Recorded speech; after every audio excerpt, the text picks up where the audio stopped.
పులిపిల్లల వేట. ఒక అడవిలో ఒక పులి ఉండేది. దానికి 2 పిల్లలున్నాయి. ఆ పులిపిల్లలు బాగా అల్లరి చేసేవి.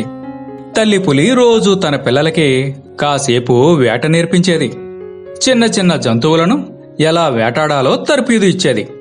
అవి అలా రోజంతా అడవిలో తిరిగి సాయంత్రానికి వాటి గుహకి చేరేవి. ఒకరోజు తల్లి పులి తన పిల్లల్ని వెంటబెట్టుకుని వేట కోసం బయలుదేరింది. కొంత దూరం వెళ్ళాక అవన్నీ ఒక చెట్టు చాటున మాటు వేశాయి. దూరంగా కనిపిస్తున్న పొదలను చూపిస్తూ, అదిగో ఆ పొదల వెనక ఒక జింక ఉంటుంది. అది ఆహారం కోసం బయటకు వస్తుంది. ఆ జింక కనిపించగానే మీలో ఎవరైనా ఒక్కరు అమాంతం దూకి దాని మీద దాడి చెయ్యాలి అని పిల్లలతో చెప్పింది తల్లి. అమ్మా, నేను వెళ్తాను, నేను దాడి చేస్తాను అంటూ ఉత్సాహంగా అరిచింది చిన్నదైన పులిపిల్ల.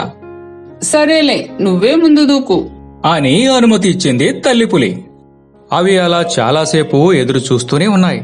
చూసి చూసి నీరసం రావడంతో, ఇంకా జింక రావడం లేదేంటమ్మా అని అడిగిందా పులిపిల్ల. వేటకు కావలసింది ఓపిక. మనం ఆహారం కోసం ఎంతసేపైనా ఎదురు చూస్తూనే ఉండాలి అంటూ ఉత్సాహపరిచింది తల్లి పులి.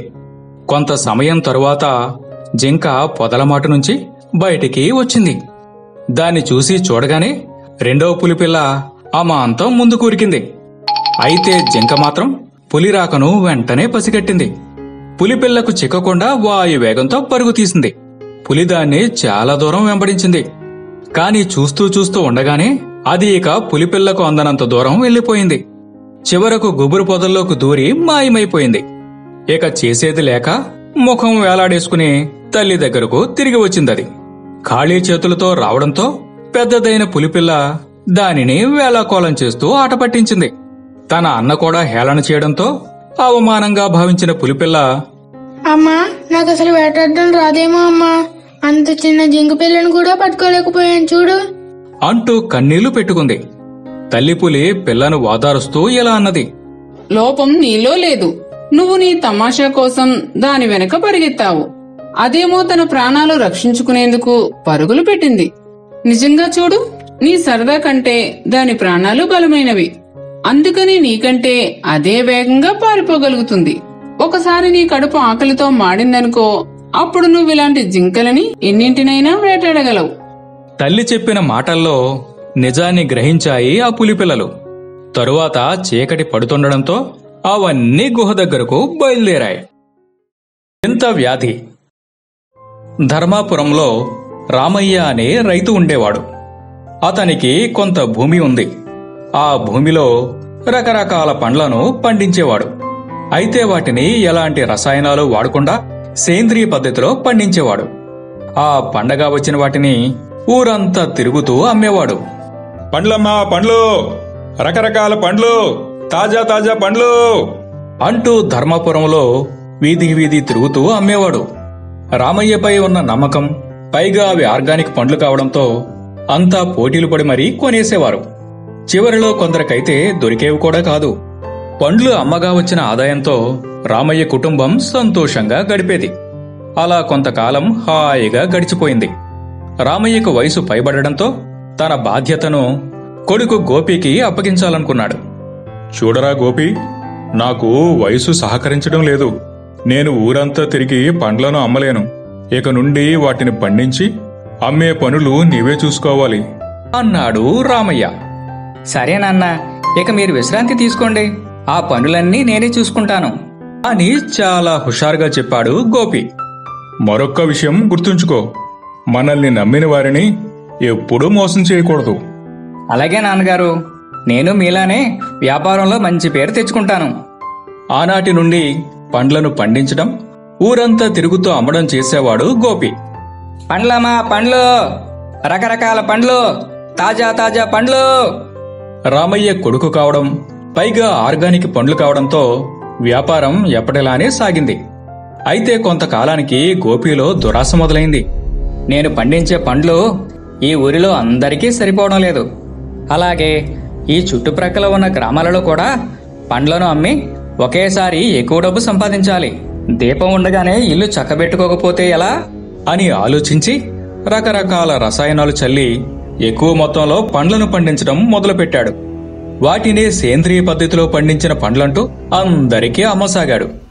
ఆ పండ్లను తిన్నవాళ్లంతా 2 రోజులకే అనారోగ్యానికి గురయ్యారు. గోపి చేసిన మోసం కారణంగా ఆ చుట్టుప్రక్కల వేగంగా వింత వ్యాధి సోకడం ప్రారంభమైంది. కానీ తామెందుకు అనారోగ్యానికి గురయ్యామనేది వాళ్ళెవ్వరికీ అర్థం కాలేదు. చివరకు ఓ వైద్యుడి ద్వారా అసలు విషయం తెలుసుకున్న ఆ ఊరివారంతా గోపీకి దేహశుద్ధి చేశారు. అప్పటి నుండి అతని దగ్గర ఎవ్వరూ పండ్లు కొనేవారు కాదు. గోపి అత్యాశ కారణంగా వ్యాపారం మూతపడి కుటుంబం ఇబ్బందుల పాలైంది. ఈ కథలో నీతి ఏమిటంటే, ఎదుటివారిని మోసం చేయాలని చూస్తే చివరికి నష్టపోయేది మనమే. ఆకాశాన్ని తాకిన జిరాఫీ మెడ. అనగనగా ఒక అడవి. ఆ అడవికి రాజు సింహం. ఆ మృగరాజు అడవిలో ఉన్న జంతువులను, పక్షులను చాలా ప్రేమగా చూసుకుంటూ అడవిని పరిపాలిస్తుండేది. అక్కడ ఒక జిరాఫీ ఒకటి ఉంది. అది మహా అల్లరిది. అడవంతా తిరుగుతూ అందరి విషయాలలో జోక్యం చేసుకునేది. అందరినీ ఇబ్బందులు కూడా పెట్టేది. ఎదుటివారి రహస్యాలు తెలుసుకుని వారికి కష్టం నష్టం కలిగించి చాలా ఆనందించేది. ఒకరోజు జిరాఫీ కొంగ ఇంటి వైపుగా వెళ్ళింది. అదే సమయంలో కొంగ తన మిత్రుడైన నక్కను భోజనానికి ఆహ్వానించిందేమో. ఇంటి వెనుక వంట చేస్తూ హడావిడిగా ఉంది. కొంగ ఏం చేస్తుందో చూడాలని జిరాఫీ తన మెడను చాచి ఇంటి వెనుక వైపునకు చూసింది. కొంగ వండుతున్న రుచికరమైన వంటలను చూడగానే దానికి నోరూరింది. కొంగ వంట మొత్తం ముగించి గుమ్మంలోకి వచ్చి మిత్రుడి కోసం ఎదురు చూడసాగింది. అదే సమయంలో చడీ చప్పుడు కాకుండా ఆహార పదార్థాలన్నింటినీ దొంగచాటుగా తన పొడవైన మెడను లోపలకు చాచి వేగంగా తినేసింది జిరాఫీ. చివరిగా కొంగ నక్కలు దానిని చూసేశాయి. తాము పస్తులుండవలసి రావడంతో ఆ రెండింటికి జిరాఫీపై విపరీతమైన కోపం వచ్చింది. వెంటనే వెళ్లి మృగరాజుకి జిరాఫీ చేష్టల గురించి అవి నివేదించాయి. మృగరాజు జిరాఫీని పిలిపించి ఇతరుల ఇళ్లలోకి తొంగి చూడడం, ఆహారం దొంగిలించడం ఆపమని జిరాఫీని హెచ్చరించింది. అయినా జిరాఫీ సింహరాజు హెచ్చరికను పట్టించుకోలేదు. దాని ప్రవర్తనలో ఎలాంటి మార్పు రాలేదు. మరొక రోజు జిరాఫీ ఎక్కడో ఆకాశంలో చెట్టుకొమ్మ చివరన ఉన్న పక్షిగూడును చూసింది. తన మెడను చాచి అందులో ఉన్న గుడ్లను తీసేసింది. పక్షికి తెలియకుండా వాటిని దాచింది. ఆ గుడ్ల గురించి తనకేం తెలియదంటూ చాలాసేపు పక్షిని ఏడిపించింది. చివరకు అడవిరాజుతో తిట్లు తిని ఆ గుడ్లను దానికి తిరిగిచ్చేసింది. ఈసారి మేక ఇంటికి వెళ్ళింది. మేక తన బుజ్జి పిల్ల కోసం ఆఖరి వరకు ఎవరికీ చెప్పకుండా చాలా ఆశ్చర్యపరచాలని పుట్టినరోజు వేడుకకు సిద్ధం చేస్తోంది. జిరాఫీ మెడచాచి చాటుగా ఇంట్లో జరుగుతున్న అన్ని సన్నాహాలను చూసేసింది. ఉండబట్టలేక వేగంగా బుజ్జిమేక దగ్గరకు వెళ్లి లోపల తన తల్లి పుట్టినరోజు కోసం ఏమేం చేస్తుందో అంతా ముందే చెప్పేసింది జిరాఫీ. తను రహస్యంగా చేస్తున్నదంతా వెల్లడించేయడంతో మేకకు చాలా కోపం వచ్చింది. జిరాఫీపై మృగరాజుకి ఫిర్యాదు చేసింది. దాని ప్రవర్తనతో విసిగిపోయిన సింహం జిరాఫీని ఒక చోట బంధించి ఉంచింది. కాని జిరాఫీ తన తెలివితేటలతో అక్కడి నుండి తప్పించుకుని బయటకు వెళ్లిపోయింది. ఆ తర్వాత కూడా అందరిళ్లలోకి తొంగి చూస్తూనే ఉంది. ఇక లాభం లేదని జిరాఫీకి ఎలాగైనా గుణపాఠం చెప్పాల్సిందేనని మృగరాజు తీవ్రంగా ఆలోచించి ఒక నిర్ణయానికి వచ్చింది. మిగిలిన జంతువులను పిలిచి, జిరాఫీ అల్లరి చేష్టలు రోజురోజుకి మితిమీరిపోతున్నాయి. మీ రహస్యాలను తెలుసుకుంటోంది, ఇబ్బందులు పెడుతోంది. దానికి కారణం దాని పొడవైన మెడ. అందుకే అది అందరి విషయాలలోనూ తలదూరుస్తోంది. దానికో పరిష్కారం చెబుతాను, వినండి. ఈ పొడిని మీ ఇళ్ల చుట్టూ చల్లుకోండి. అది వచ్చి ఈ పొడి మీద అడుగుపెట్టగానే దాని మెడ పెరగడం మొదలవుతుంది. అది అక్కడ నుండి పారిపోయే వరకు దాని మెడ పెరుగుతూనే ఉంటుంది అంటూ పకపకా నవ్వింది సింహం. మరుసటి రోజే జిరాఫీ పిల్లి ఇంటికి వచ్చి ఎప్పటిలాగే తొంగి చూసింది. ఆ పొడిపై కాలు వేయడంతో దాని మెడ పొడవుగా సాగుతూ వెళ్లి ఆకాశాన్ని తాకడం ప్రారంభమైంది. దాంతో కంగారు పడిన జిరాఫీ భయపడి అక్కడి నుండి వేగంగా పారిపోయింది. ఆ తరువాత మరలా ఏ జంతువుల ఇంటిలోకి తొంగి చూడనే లేదు. జిరాఫీకి తగిన శాస్తి జరగడంతో అడవిలోని మిగిలిన జంతువులన్నీ చాలా సంతోషించాయి. ఈ కథలో నీతి ఏమిటంటే, ఎదుటివారు నిందించడానికి ముందే మన చెడు అలవాట్లను మనమే వదులుకోవడం మంచిది. నక్క ఉపాయం. ఒక అడవిలో కొన్ని తేనెటీగలు ఉండేవి. ఆ తేనెటీగలన్నీ ఎంతో కష్టపడి అడవంతా తిరిగి తేనెను సేకరించేవి. అవి పోగు చేసిన తేనెనంతటినీ ఎలుగుబంటి ఒకటి ఎప్పటికప్పుడు తాగేస్తూ ఉండేది. అయితే ఎలుగుబంటి చేష్టలను చూసి బాధపడడం తప్ప తేనెటీగలు ఏమీ చేయలేకపోయేవి. ఒకరోజు తేనెటీగలు తమ బాధనంతా తెలివిగల నక్కమామకు చెప్పుకొని విలపించాయి. ఎలాగైనా సరే ఆ ఎలుగు బాధను తప్పించమని దానిని వేడుకున్నాయి. అప్పుడే నక్కకు ఒక ఉపాయం తట్టింది. సరే అయితే ఆ ఎలుగుబంటి బాధ మీకు లేకుండా చేస్తాను. కానీ దానివల్ల నాకేంటి లాభం అని అడిగింది. నీకు కావలసినంత తేనె ఇస్తాము. అంది తేనెటీగల నాయకురాలు.